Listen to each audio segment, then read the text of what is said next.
everyone, my name is Alara Spencer. If you don't know me, I'm a Canadian composer, musician, songwriter, all that jazz. And welcome to my first actual talking video on YouTube.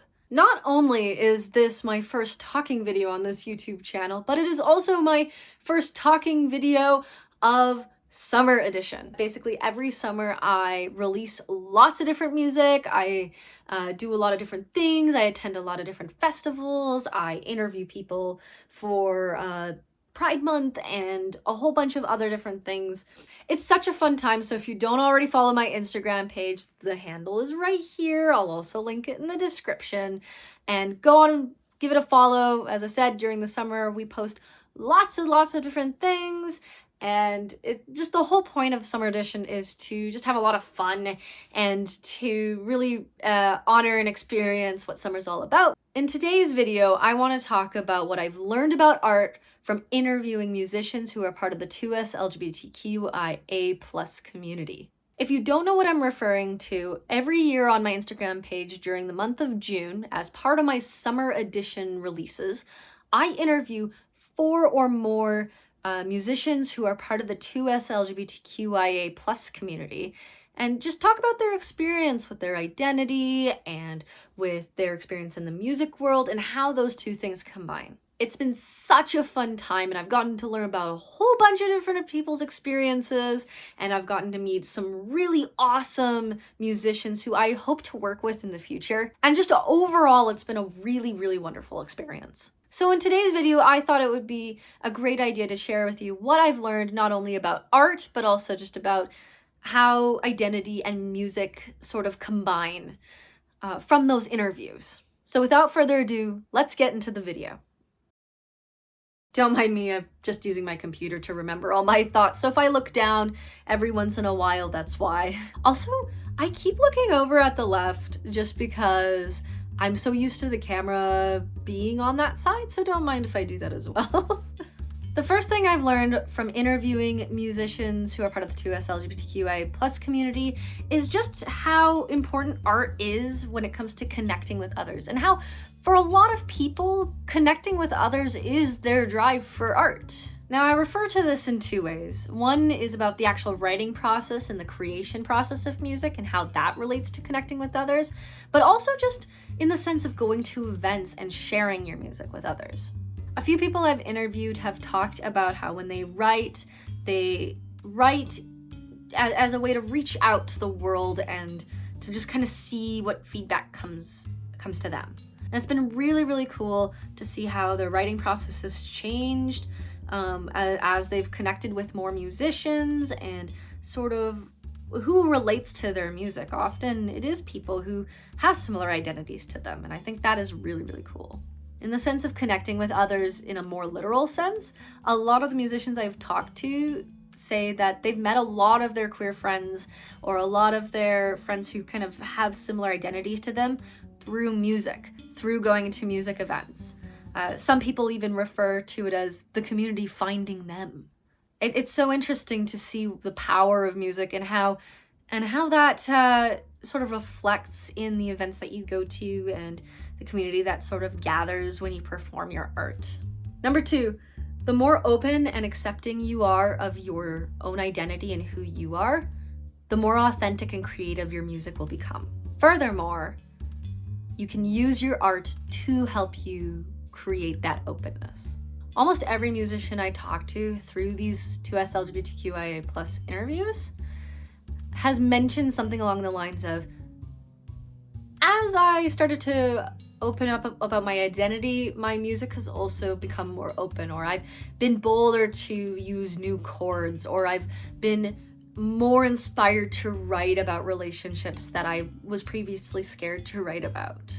I also heard from 2 of the artists, maybe more, I remember 2 specifically, commenting that when they wrote their art, or they created, maybe it was visual art even, before coming out, before understanding who they were, that it was very disconnected. They'd write something or they'd create something, and sometimes they felt authentic about it, especially if they were talking about a personal experience, but sometimes they they would write about something that they kind of think people want, or they make something that they sort of think people are gonna like, or something like that, but they don't necessarily feel a connection to it.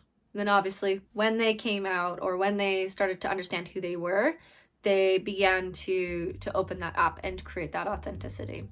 And in terms of using art as a guide for you to become more open with yourself, a lot of people write about the things they can't talk about, right? You commonly hear that, no, this song is very intimate, this song is very personal to me. And that usually happens when somebody has not really talked about something in their life and finally feels like they can. Some people have sort of learned that they lean towards a certain subject, or they lean towards a certain part of who they are when they write, and that can help them sort of discover things about themselves. Number 3, there's a big balancing act that many artists have to consider when entering an artistic space. Determining your audience and who's going to actually see your art can change your way of expressing.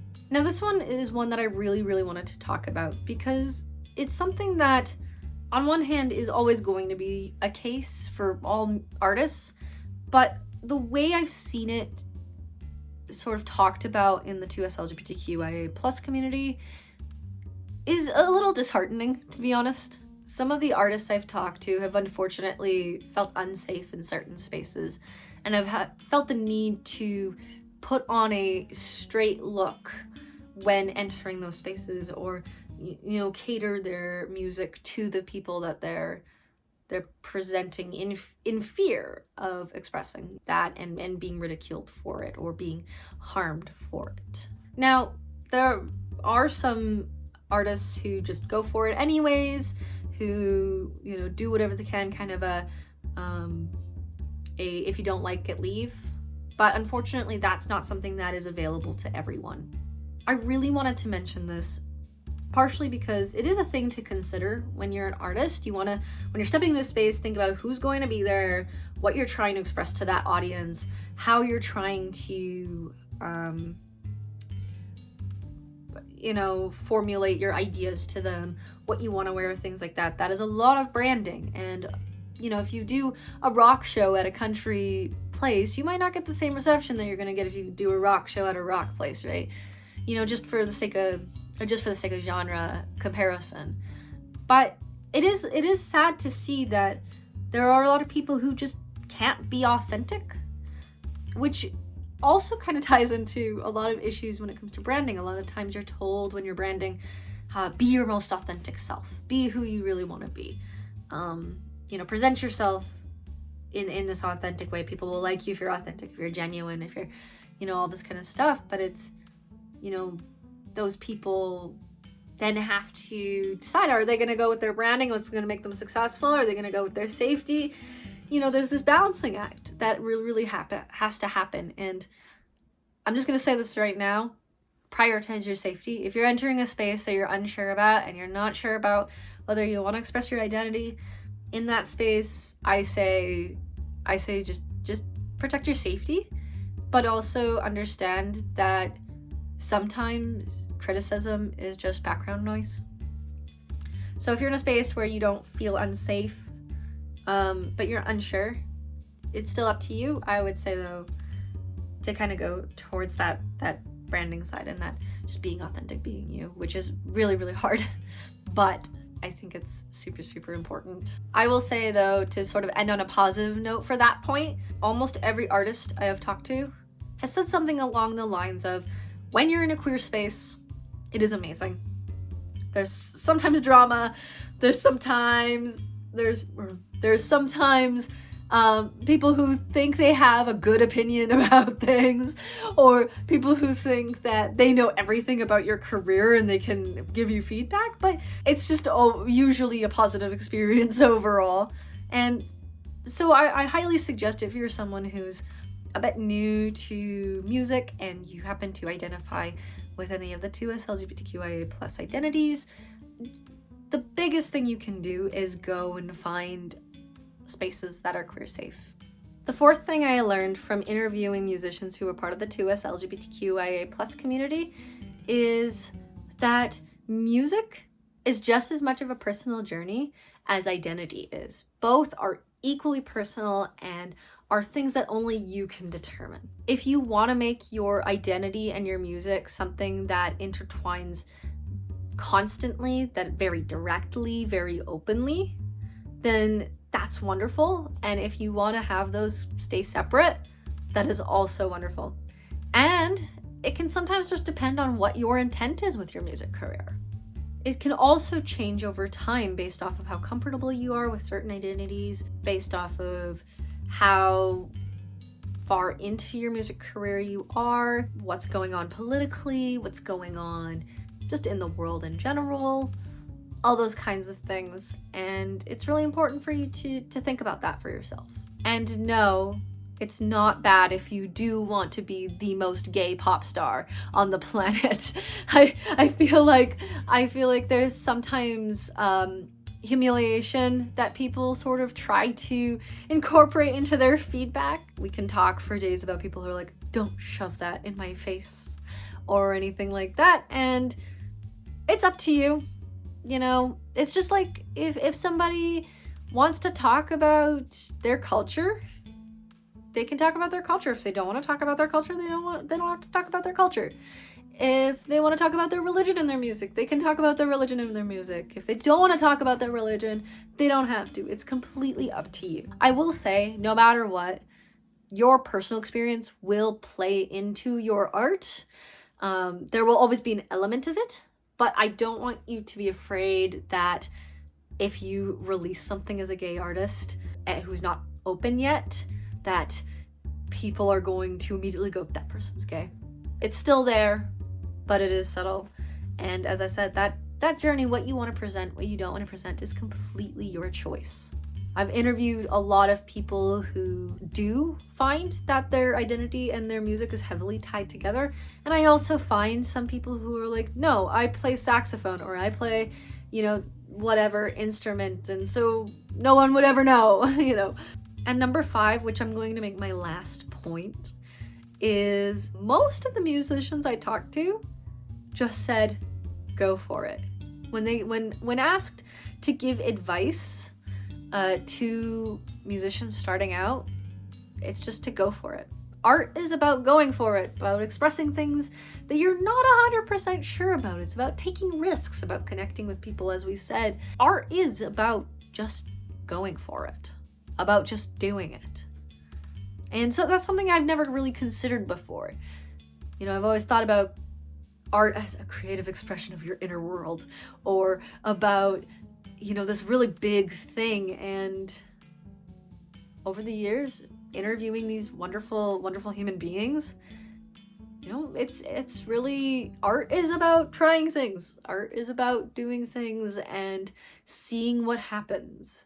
It may be the last point of this video, but I think the biggest thing I've learned about art from interviewing 2sLGBTQIA+ musicians is that art is about experimenting and going for it. So there we go. Those are 5 things I've learned about art from interviewing 2sLGBTQIA+ musicians. Now, as I said, I did interview all of these musicians for my Instagram page, for the summer edition stuff that's happening on my Instagram page. So be sure to follow my Instagram handle. I'll just put it here, and I'll also put it in the description below. I've actually got a lot of the artist interviews already posted as slides. You may have to scroll back for previous years, as I did some in 2023 and 2024. But this year I'm doing 5 artist features, and some of them are already posted on my Instagram. So check it out. Give those artists some love. They were amazing for agreeing to do this interview and for being featured. And I just really, really had a great time talking to all of them. I'm so excited to interview more in the future. And on that note, if you would like to be interviewed or featured for the 2sLGBTQIA+ musician features in the future, you can DM me. Or I'll do a call next year as well, probably around March. So if you're interested, wait for that post. Again, follow me. Thank you so much for making it to the end of the video. I really, really hope you enjoyed. I really hope you learned something. and I'm super excited to do these videos. So I'm hoping to do 2 more on my YouTube this year. Depending on when this video gets posted, I may already have a visualizer out for a new song.